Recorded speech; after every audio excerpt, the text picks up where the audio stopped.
this is going to be one of those vlog episodes where I listened to a podcast episode of something recently, and that struck a line of thought in my head and had me going, I should record something about that. In this case, it's an episode of Brad and Will Made a Tech Pod, where they're talking about kind of a longitudinal overview of the history of online gaming. And it starts off with, in a lot of cases, the earliest predecessors of online gaming, which is MUDs. Massively multi-user, either dungeons or dimensions, depending on who you ask. Just that light for a bit. I'll fix that. Get that out in post. Now, and in the course of the episode, they mentioned MUD stopped really being a thing around the time Internal September happened. That's in the mid-90s when, AOL added news groups to their list of protocols and such that they supported.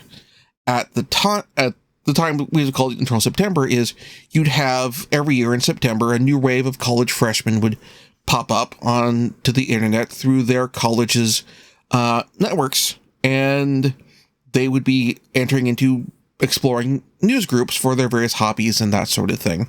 And they'd be unfamiliar with the social mores of the news group environment, the Usenet environment, and thus you have a group of a whole bunch of noobs who don't know how to really behave themselves showing up every September. And when AOL started adding news groups, that happened all the time now. Any new user on AOL could end up discovering news groups, and oftentimes that they weren't discovering them because they were surfaced in the AOL software. You'd find them in books about the internet and that sort of thing, because newsgroups were the predecessor of message boards and subreddits and all that sort of stuff. The places you went when you wanted to know more about your hobby or the thing you're working on or that sort of thing, except without, image support and that sort of stuff. So if you're asking for help on a woodworking project, you can't post pictures of what you're working on. In any case, in the late 90s, early 2000s, however, I was in high school, and among the group of my classmates, got into MUDs. And my experience after I was running, in terms of how I was encountering MUDs and involved with them and playing in them, was probably very different. It was definitely very different from the experiences that Brad and Will would have had. So I want to talk about the sort of differences there. Brad and Will's differences, by the way, I'll have a link to their relevant episode in the show notes. When Brad and Will were discussing MUDs generally existed almost exclusively via Telnet, via online bulletin board services, or even if they did an actual server you could get into with a domain name, if those existed, which in some cases they really didn't, you would have to dial up an internet connection and connect to them that way. Probably this would have been just strictly with the, generally we'd been dialing directly into a server and connecting straight on that way. By contrast, by the time I got into MUDs in high school, network connections, or the internet, was more of a thing. Web browsers became much more widely available. Actual regular websites became more of a thing when I was in middle school. In middle school, as a class, one of our class projects that we did was we created accounts on GeoCities and made websites. We did basic level, raw, bare bones HTML coding by hand, all by ourselves, as part of class projects. So, this was a thing. You're building websites, without any of the tools that we think of now.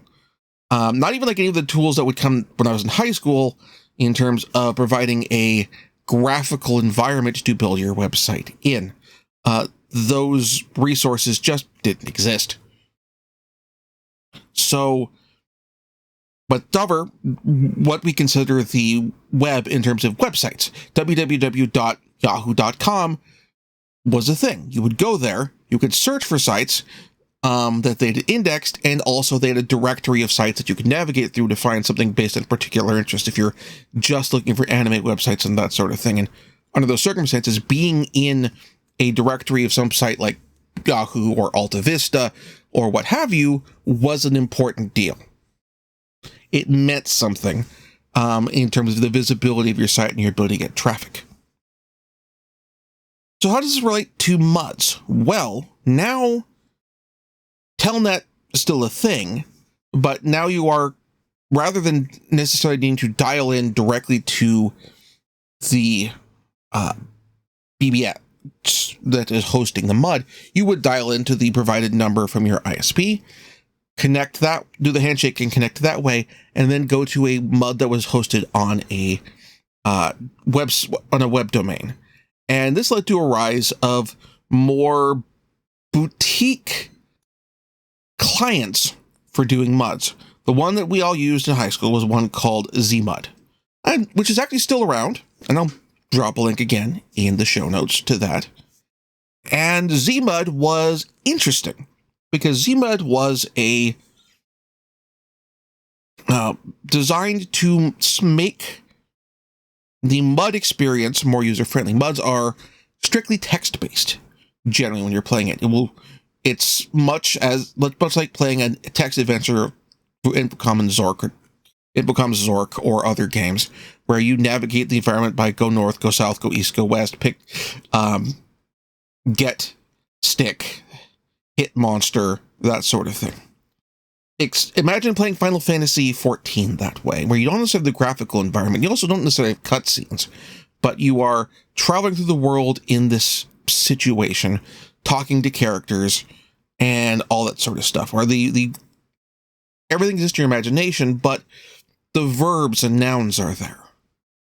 In fact, there are probably a few Final Fantasy MUDs that existed at the time as well. Like there absolutely were. They were all unofficial, but they existed. And the one that my group of friends was in was called Animud, and we were all anime fans. And like a lot of this was like very over the top, but also like very like grindy. It's just like 9 times out of 10, what you're doing in the game is wandering around and killing monsters.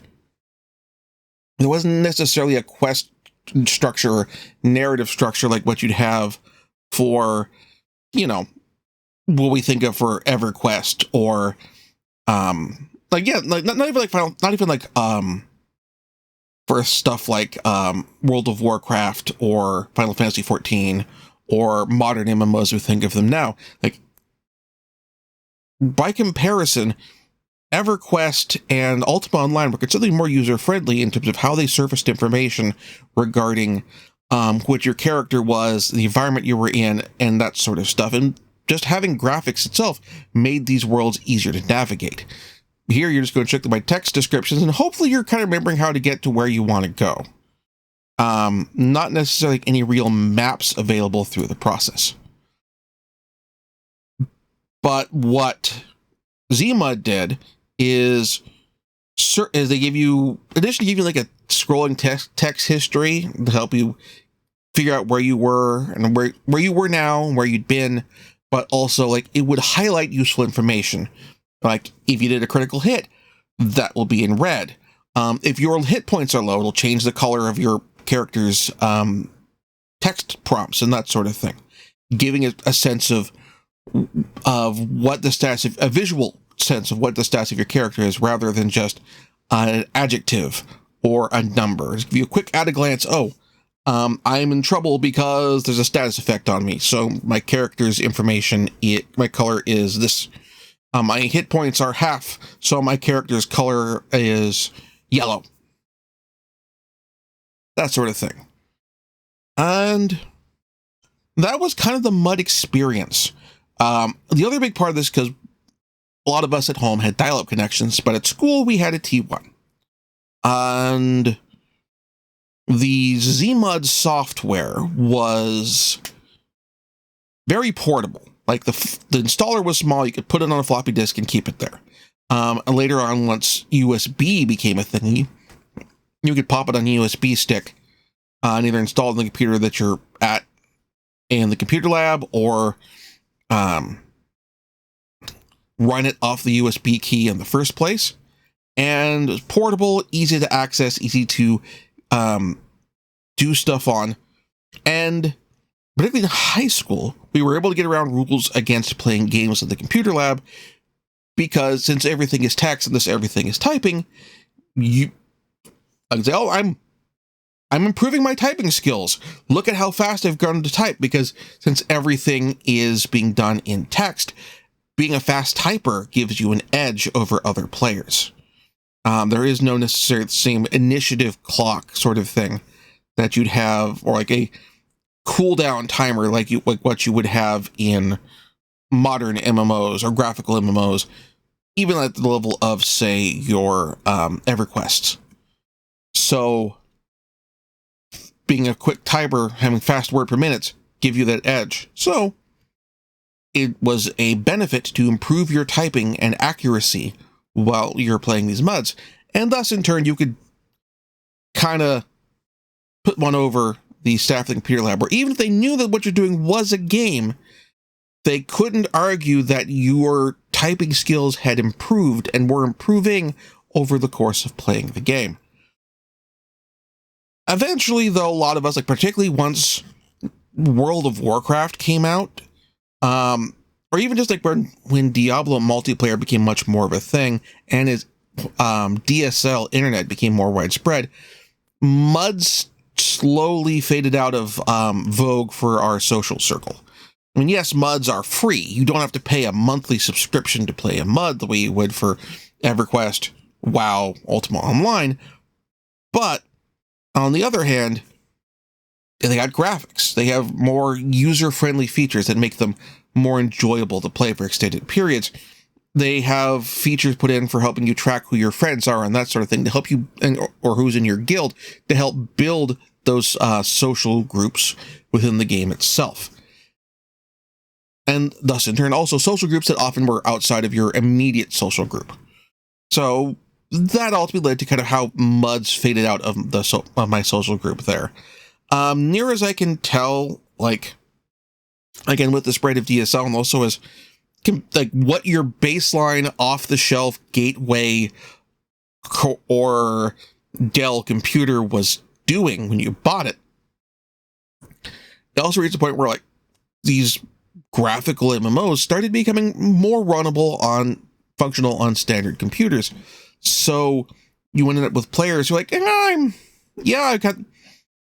could play MUDs, they're free, but I have more graphical game options that are more user-friendly for me to play, and from the perspective of the graphics are more immersive. Because honestly, also with like some of these MUDs, the immersiveness of the environment that you find yourself put in is in a lot of respects based on how descriptive the designers are about the environments that you're in. And if they're being like, this is just some dungeon, it's stone walls and who cares, then, I mean, you can fill that in yourself, but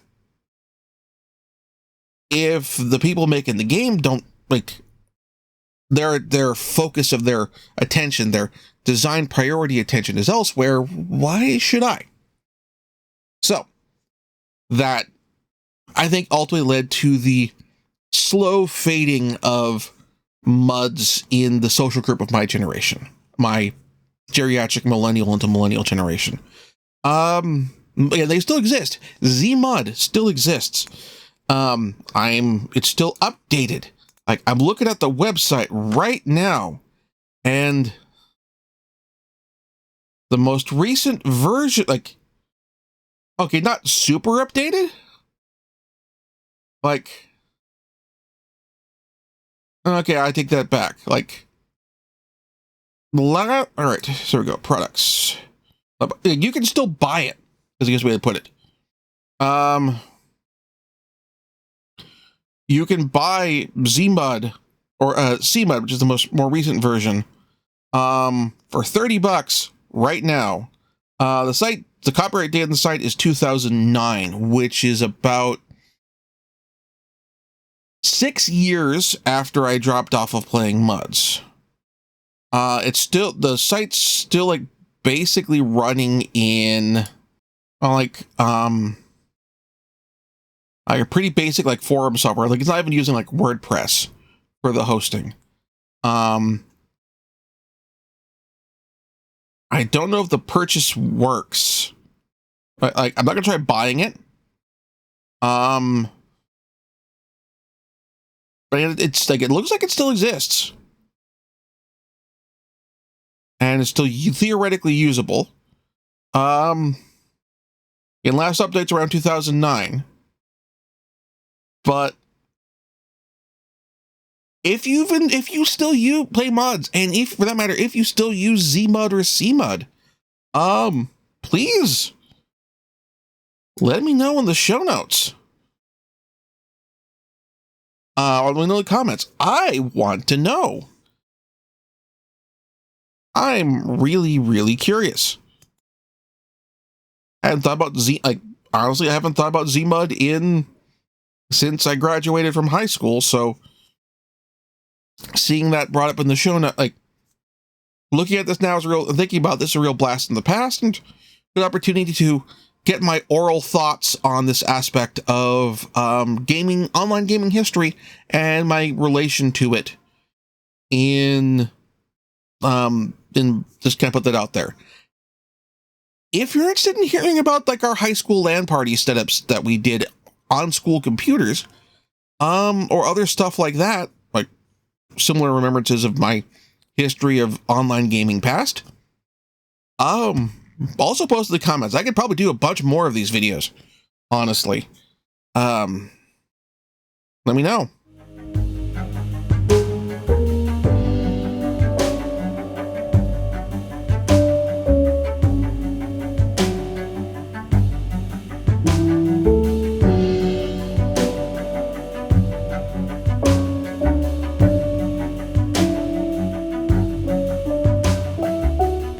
Thank you very much for watching. If you enjoyed the show, please like and subscribe, and also consider backing my Patreon. Patreon backers get episodes up to 1 week early of this show and any future Let's Plays.